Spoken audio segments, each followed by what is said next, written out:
नमस्कार, जय हिंद, जय Bharat and welcome to Def Talks. This is Aadi Chint. Vice president और former vice president Jaideep Dhankhar के इंसिडेंट के बाद बहुत सारी चीजें सामने आई जहां पर एक पूरा प्लान बन रहा था भारत में फिर से रिजीम चेंज करने का। मैं हंस इसलिए रहा हूं क्योंकि some of it is quite funny. कुछ चीजों के बारे में बात करेंगे जो हमको दिखी हैं and we need to be aware of them, क्योंकि ये एक्टिविटीज बेसिकली कंटिन्यूअली ऑन है। तो बात करते हैं परिकृत भाई से। Let's let him open out. उसके बाद एक आधा इनपुट मैं भी दूंगा and then we'll kind of discuss on it. नमस्कार। नमस्कार अजय। नहीं नहीं, आप दीजिए ना इनपुट। मैं तो बोल बोल कर थक गया। अब आप नहीं, थोड़ा बोल दीजिए, पहले पहले इनपुट दे दीजिए। एक इनपुट आया था और मैं किसी का शो देख रहा था जिन्होंने डिस्कस करा और बड़ा इंटरेस्टिंग सा रहा, क्योंकि मैच होता है सब कुछ and I won't be able to take names और एनीथिंग क्योंकि ऑब्वियस रीजन।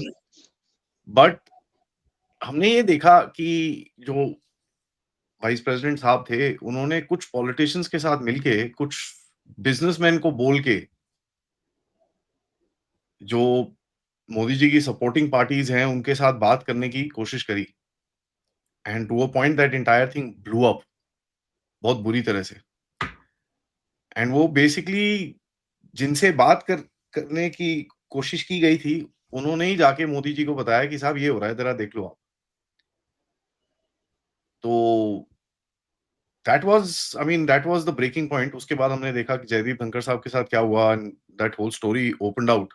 सो particularly भाई, at the beginning that plus SIR would have been quite hard. जी डेफिनेटली, क्योंकि बिहार इलेक्शन उनके लिए, देखिए, जनरली एक परसेप्शन है कि लोकसभा इलेक्शन इम्पोर्टेंट है, स्टेट्स में इधर उधर थोड़ा हो जाए तो कोई फर्क नहीं पड़ता। लेकिन अभी जैसे माहौल है, every state election is also very critical. वो माहौल तैयार करने की कोशिश हमेशा करेगा अगर कोई भी स्टेट इलेक्शन में थोड़ा सा इधर उधर हो जाए। दिल से कि देखो, सरकार वीक हो गया है, सरकार has lost its popularity mandate. तो अगर आप देखें, इसीलिए 2024 के लोकसभा इलेक्शन के बाद भारतीय जनता पार्टी ने बहुत मेहनत की हरियाणा, महाराष्ट्र, दिल्ली इलेक्शन में। झारखंड में उतना सक्सेस नहीं आया, लेकिन फिर भी ठीक ठाक। जम्मू कश्मीर इलेक्शन में अच्छा खासा था। It was not a bad performance, it was conducting election itself. वो अलग तरीके से देखे, that was a very impressive performance of the central government. But electorally बहुत बुरा नहीं था, ठीक ठाक था। But this are all important election. So similarly this year Bihar election is going to be a very important election. और Bihar election और SIR is a very very crucial thing, क्योंकि ये पूरा इलीगल इमिग्रेंट्स को लाना, डेमोग्राफी बदल लेना, बदलाना, ये सारे सारे के जितने सारे चीजें इनके पीछे का कारण ही है वोट, इलेक्शन। और एक दूसरे तरफ से ऑब्वियसली डेमोग्राफिक चेंज वो दूसरे कारण से करना चाहता है। But from the political parties जो ये सब सपोर्ट करता है, इट्स प्राइमरीली फॉर वोट। तो अगर जब वोट ही नहीं देने दोगे तो फिर उनके लिए तो फिर वो मुश्किल सी बात हो जाएगी। सो एसआईआर और कल जैसे वो इमिग्रेशन एंड फॉरेनर्स एक्ट का जो नोटिफिकेशन आ गया लॉ का, that act has been notified. तो अभी ब्यूरो ऑफ इमिग्रेशन जो है, bureau of immigration has been given legal mandate कि वो कोऑर्डिनेट करेगा directly like any other law enforcement agency of the central government, like NIA. वो coordinate करेगा with the state governments to detain illegal immigrants, उनको deport करना। It has a legal mandate ना। वो ऐसे it's not a executive organization, it is a legislative mandated organisation. ये बहुत बड़ी चेंज, बहुत बड़ी चेंज। तो ये एसआईआर जब होगा, ऑब्जेक्टिव अगर आप देखेंगे तो ऑब्जेक्टिव यही है कि एंटी सीएए प्रोटेस्ट जैसे करवाया गया था, उसी तरह से एक माहौल तैयार करो, या एंटी फार्म लॉ प्रोटेस्ट के टाइम जैसे किया गया था उसी तरह का एक माहौल तैयार करो एसआईआर। और उस टाइम अगर एज पर रिपोर्ट जैसे आप बोल रहे हैं, वो वाइस प्रेसिडेंट वाला इशू, उसमें अगर थोड़ा सा इधर उधर कुछ कर दे, दो चार इधर उधर इंडस्ट्रियलिस्ट, दो एक जो है, जो अपॉर्चुनिस्ट होते थे पहले भी अभी भी, उनके साथ मिलके कुछ कर लो। सो इट वाज अ, और ये ऐसे ही करते हैं। ये जितने सारे, ये जैसे उस दिन मैंने कहा था कि 1946 से 2000 तक सिर्फ उसी टाइम में 54 इयर्स में 81 फॉरेन इलेक्शन इंटरफेरेंस, ऐसे ही करते हैं ना, रेजिम चेंज ऐसे ही करते हैं। बट हाँ, इंडिया कोई बांग्लादेश या पाकिस्तान नहीं है। India is a huge country. India का जो सरकार है वो काफी मजबूत है, और यहाँ इतना करना आसान नहीं है फॉर ए कंट्री जहाँ पे the prime minister's own popularity is huge, huge popularity. Personally he is very popular, individually he is very popular, not just the political party, individually he is extremely popular. But जिन लोगों ने कोशिश किया पिछले 10 साल में कुछ ना कुछ करके रेजिम चेंज करवाओ, या तो दिखाओ कि इट्स अ वीक गवर्नमेंट, दुर्बल है, या तो दिखाओ कि एंटी माइनॉरिटी है, इंटॉलरेंट है, फिर रफाल का एक पूरा फॉल्स प्रोपोगंडा शुरू किया ये दिखाने के लिए कि स्कैम हुआ है, हालांकि कुछ भी नहीं हुआ था, वो सुप्रीम कोर्ट ने क्लियर कर दिया है। तो सारे जितने पैंतरेबाजी है वो तो किया है, लेकिन इसका मतलब ये नहीं just because they failed does not mean they will not try again. तो ये लोग कोशिश करते रहेंगे। अभी जो हालात है, जिस तरह से ट्रम्प अभी उछल रहा है, ट्रम्प इज लिटिल अनकंफर्टेबल। तो फॉर देम अगेन, अगर आप देखेंगे ट्रम्प ने जब टैरिफ लगाया था उनके लिए ये था कि between China, Russia and India, India is the most soft target, ये प्रिज्यूम किया था। लेकिन इंडिया ने दिखा दिया कि it's not a soft target, it's not a soft country, they can it can withstand and absorb shocks। तो Russia, China और इंडिया में अगर तीन देशों में देखेंगे, रशिया और चाइना में, बिकॉज वहाँ वहाँ डेमोक्रेसी पर से नहीं है, हालांकि Russia is considered a democratic country, but it's it's not, तो स्ट्रक्चर थोड़ा अलग है। और उस तरह से सोशल मीडिया से, डिजिटल मीडिया से, एनजीओ से, उस तरह से इन्फ्लुएंस बाहर से अमेरिका, रशिया या चाइना में नहीं कर सकते। कोशिश किया था जैसा वो इंडिया में कर सकता है, और कोशिश यहाँ बहुत ज्यादा हुआ है, फेल किया है, बट विल ट्राई अगेन, क्योंकि यहाँ फॉरेन एनजीओ का, यहाँ फॉरेन मीडिया का, यहाँ बिग टेक कंपनीज का, यहाँ डिजिटल मीडिया का, और यहाँ कुछ लालची लोगों का दबदबा अभी भी है। तो ये जो कुछ लोग बोल रहे हैं ना, पिछले अगले 6 महीने में सरकार बदल जाएगा, ये पहले भी बोला है, ऐसा नहीं कि पहली बार बोल रहा है। 2024 में भी इन लोगों ने बोला था कि 1 साल में सरकार गिर जाएगा। ये तो Modi ji and his charisma and his capacity, it's tremendous, tremendous political capital that he has created, credibility, that thanks to that कि इंडिया में स्टेबिलिटी है। क्योंकि मैं जैसे उस दिन बोल रहा था कि किसी ने मुझे कहा बहुत सही कि रिफॉर्म्स तो आप तभी करोगे when you are in power, but इस देश में पावर में रहना फॉर 15 ऑड इयर्स या 11-12 लॉन्ग इयर्स जो रहे हैं, it's not an easy thing. तो वो बिकॉज ऑफ मोदी जी ये अभी तक कर नहीं पाया। बट ये जो लोग बोल रहे हैं ना अगले 6 महीने में बदल देंगे, सरकार गिर जाएगा, अभी एक महान व्यक्ति एंटी मोदी कबाल का बोला अभी 6 महीने में बदल जाएगा। तो ये 6 महीने के बदल जाएगा अपने बलबूते तो वो कर नहीं पाएंगे। तो वो किसके बलबूते बोल रहा है, सवाल यह है कि किसके बलबूते बोल रहा है। आपने जो वाइस प्रेसिडेंट वाला कहानी बताया, या कहानी नहीं, वो तो रियलिटी है, that has scuttled, that has been scuttled, that is not going to work। But वो अभी भी जो बोला जा रहा है, कोई बाहरी ताकत या जो ये सब करने की जिसकी स्टेट क्राफ्ट है या ट्रेड क्राफ्ट है, ऐसे एजेंसीज के सपोर्ट के बिना कोई ये बोल नहीं सकता कि अगले 6 महीने में हम गिरा देंगे सरकार, क्योंकि अगले 6 महीने में कोई इलेक्शन नहीं है। पाकिस्तान में क्या किया गया था इमरान खान के साथ, उसके अलायंस को तोड़ा गया था। तो he was as it is, he didn't have full majority, इधर उधर से तोड़ ताड़ के आर्मी को बोल के उसको पूरा एकदम खराब कर दिया। बांग्लादेश में क्या हुआ था, बांग्लादेश में आप शेख हसीना को, you could not defeat her by losing vote of confidence। क्योंकि उनके 70% के ऊपर उनकी मेजोरिटी थी पार्लियामेंट में, बांग्लादेश पार्लियामेंट। तो आपने क्या किया, वो इलेक्शन प्रोसेस को ही आपने बोला कि फालतू है। यू क्रिएटेड अ नैरेटिव कि इलेक्शन प्रोसेस बेकार है, फिर बच्चों को, स्टूडेंट्स को भड़काया गया, तो सड़क पे आओ और उसको एम्पलीफाई करो डिजिटल मीडिया और बिग टेक कंपनीज के सोशल मीडिया में, दिखाओ कि पूरे देश जल रहा है, बदल दो।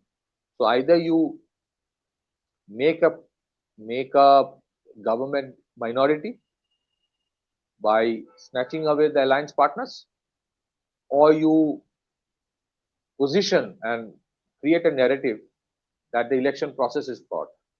इंडिया में ये दोनों तरीके अपनाने की कोशिश की गई। अगर आप देखेंगे recent politics, I am sure BJP के कुछ पार्टनर्स के तरफ ऐसे फीलर्स दिया गया है, हट जाओ, वो हटे नहीं। एंड आई एम श्योर ये जो अभी चल रहा है ना इलेक्शन, इसी को बदनाम करना, ये सारे, आदि भाई, I just take 10 more seconds, tradecraft है। यहाँ जो लोग बोल रहे हैं उनकी आइडियाज नहीं है, these are done and dusted, time tested templates of CIA. So they'll try again, and I'm sure the government has its own counterintelligence capacity to deal with it without being politically too harsh on anyone. वो पता है उसको कहाँ कितना करने देना है, but I am saying कि we all have to be vigilant. ये सिर्फ सरकार की काम नहीं है, this is about the country, all the nationalist have to be vigilant. इसका मतलब ये नहीं कि सरकार के कंस्ट्रक्टिव को क्रिटिसिज्म मत करो, कंस्ट्रक्टिव क्रिटिसिज्म हम लोग बहुत करते हैं, बट हम लोग क्रिटिसाइज नहीं करते, वी गिव एडवाइस कि ऐसा करना, अगर ऐसे करेंगे तो इट विल बी बेटर। और बहुत टाइम, आदि भाई, हम लोगों के शो के बहुत सारी पॉइंट्स को सरकार ने सुना है। सो हम लोग ये नहीं बोल रहे कि कोई भी कुछ बोले उसको बोलो कि ये सीआईए एजेंट है, हम लोग ऐसे नहीं बोलते। But I think there is another thing build up is happening for the next 6 months। So next 1 year is very critical for India. अगर उसको $10 trillion बनना है, it requires a strong and stable government, जो America नहीं चाहता है। America कभी भी कोई देश में स्ट्रॉन्ग सरकार नहीं चाहता है। अभी भी देखेंगे, America's biggest problem is Russia has a very strong leader. We may और मे नॉट लाइक चाइना, वो अलग चीज है, but China has a strong leadership. मैं ये उसको तारीफ नहीं कर रहा हूँ, अमेरिका की डिस्कम्फर्ट उस चीज से है। Same with India, they have a problem with India because it has a strong leadership. So they will try to target the leadership, और वो बहुत पैंतरेबाजी करेंगे, पर्सनल अटैक कर सकता है, पर्सनली उसको डिफेम करने की उनको कोशिश करेगा। एआई आजकल कुछ भी कर सकता है। तो I am saying we have to be vigilant, और कुछ भी आप सोशल मीडिया, डिजिटल मीडिया में देखें, डोंट गेट इन्फ्लुएंस। ऐसे माहौल तैयार करने की कोशिश की जाएगी, देखो इकोनॉमी कोलैप्स कर रहा है, देखो। मैं उस दिन एक टीवी चैनल में बोला कि क्या आप बोल रहे हो कि 10 लाख जॉब जाएगा, what would have been the alternative? ये 10 लाख जॉब में जो अभी प्रॉब्लम आ रहा है, the alternative to this would have been to lose livelihood of 15 crore people, which is bigger. And I'm surprised some of these anchors, इनकी idea इतनी कम है। हाँ देखो इतने लोगों की हाँ प्रॉब्लम है, 3 से 6 महीने की प्रॉब्लम है, और उसको ऐसे हाईलाइट किया जाएगा कि पूरे इकोनॉमी कोलैप्स कर रहा है। मैंने बोला it is 1% of the GDP. The alternate of not having a problem with say potentially 10 lakh job would have been to open up poultry, dairy, fisheries and agriculture market, जिससे 15 करोड़ लोगों की लाइवलीहुड चली जाती, and would have been to stop taking oil from Russia, जिससे inflation बढ़ जाती। You would have wanted that. मैंने उसको लताड़ा एकदम चैनल में। तो ये माहौल तैयार की जाएगी कि देखो पूरे बर्बाद हो गए सब, ऐसे किसी को खाना नहीं मिल रहा है, किसी की नौकरी नहीं है, कपड़े नहीं है पहनने को, पानी नहीं है, सब मर गए, सब खत्म। ऐसे माहौल तैयार किया जाएगा। तो I would say please be vigilant, don't fall into that trap, क्योंकि it is not about Modi ji, it is about the future of the country, it is all our collective responsibility. Back to you. नहीं, that is there because एक वो चीज है, और दूसरा, you know, one thing that we also need to be aware of, it's not about, you know, as he said, it's not about Modi ji and this and that. Modi ji का तो है ही है, we all like him, there's no question about it, he is doing well for the country.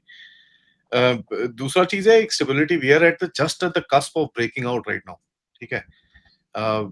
इस time पे पूरी दुनिया आपकी तरफ देख रही है, and that's something which is very clear. Look at what Japan did. I mean what people don't understand, जो उन्होंने ट्रेड डील अमेरिका के साथ अपने ट्रेड नेगोशिएटर्स भेजने कैंसिल करे, that was on the same day as Modi ji was landing there. And diplomacy में यार timing is everything.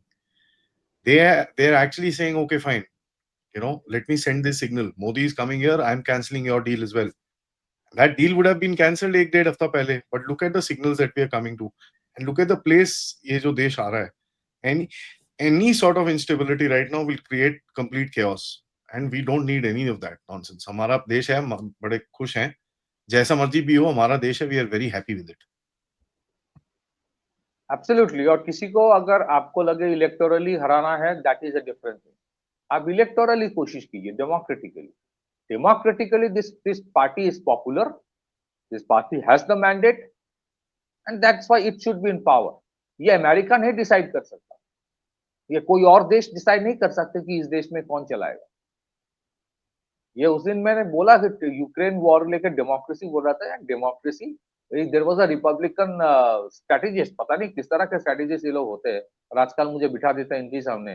But anyways, मैंने बोला कि आप विक्टर यानुकोविच को उठा के फेंक दिए 2014 में in Ukraine. Victoria Nuland, John McCain बैठा था यूएस एम्बेसी में. आप लोग डेमोक्रेसी की बात करते हो. कल जो इंडिया का फर्स्ट सेमीकंडक्टर जो चिप लॉन्च किया गया, Vikram 32, do you think other countries are happy with it? नहीं. वो चाहते ही नहीं कि यहाँ पे सेमीकंडक्टर्स बने, वो चाहते ही नहीं कि हम बैटरी में सेल्फ सफिशिएंट बने, वो चाहते ही नहीं कि नेक्स्ट जनरेशन जो क्वांटम कंप्यूटिंग, रोबोटिक्स, ब्लॉकचेन या दूसरे जितने सारे एआई में जो हम लोग कर रहे हैं, हम ना करें. They want you to remain a consumer, that's it. तो खरीदो, अपने आप सेल्फ सफिशिएंट मत बनो. तो ये माओवाद को खत्म करना भी इसी का हिस्सा है, जो बाहर से पैसा देके माओवाद को इतना बड़ा एक मॉन्स्टर बनाया था. So I think for the next 1 year, we have to be very, very vigilant. We have to be very, very careful. Don't fall for traps. Don't believe whatever you see in social and digital media. Trust your government. क्योंकि आजकल सही में मोदी जी को राजा ऋषि जो बोला जाता है, priest king. एक इंसान at the age of almost 75 years, 75 साल की उम्र में, look at the amount of effort that person is giving. 60 साल की उम्र में लोग रिटायरमेंट लेते हैं. आजकल तो प्राइवेट सेक्टर में लोग 50-55 साल में उनकी हो जाती है. I mean, I am not that fit as Modi ji is. That man is working for our future. We have to trust and give him time. But बाहर से कोई इंटरफेयर करके कुछ करने की कोशिश करे, ये लोग जो बोला जा रहा है 6 महीने में सरकार गिरा देंगे, आप इलेक्टोरली पिछले 10-15 साल से नहीं कर पा रहे हो, तो और जो तरीके अपनाने की कोशिश की जा रही है, मेरी उम्मीद है, मेरी my request to everyone, please resist that. Back to you. You are on muted. Interestingly, this whole thing which is there, it's not a new thing. ये तो साला हर साल ही कोई ना कोई प्लान बना के खड़े रहते हैं. But in any case, all of their plans have been kind of pushed in the rubble. So चलिए देखते हैं इस बारी क्या होता है. Thanks for that, पथिकृत भाई. एंड सबसे रिक्वेस्ट है, वीडियो को लाइक करिए, सब्सक्राइब करिए, and share it with people. Let them know यार, ये सब चलता रहेगा. This is till the time आप एक लेवल पे नहीं पहुंचते जहां पर आपकी इकोनॉमी स्ट्रांग है, मिलिट्री स्ट्रांग है, everything is kind of up there. We are getting up there, रास्ते में हैं हम लोग. सो जब तक वो नहीं होगा तब तक ये सब चलता रहेगा, and that's gonna be there for the next about 3-5 years at least. So we need to be vigilant, we need to be careful, and we need to care for our country. On that note, thank you so much. And if you do want to contribute towards the channel, please find all the descriptions in the नीचे जो more दबा के you'll be able to get all the details. Namaskar.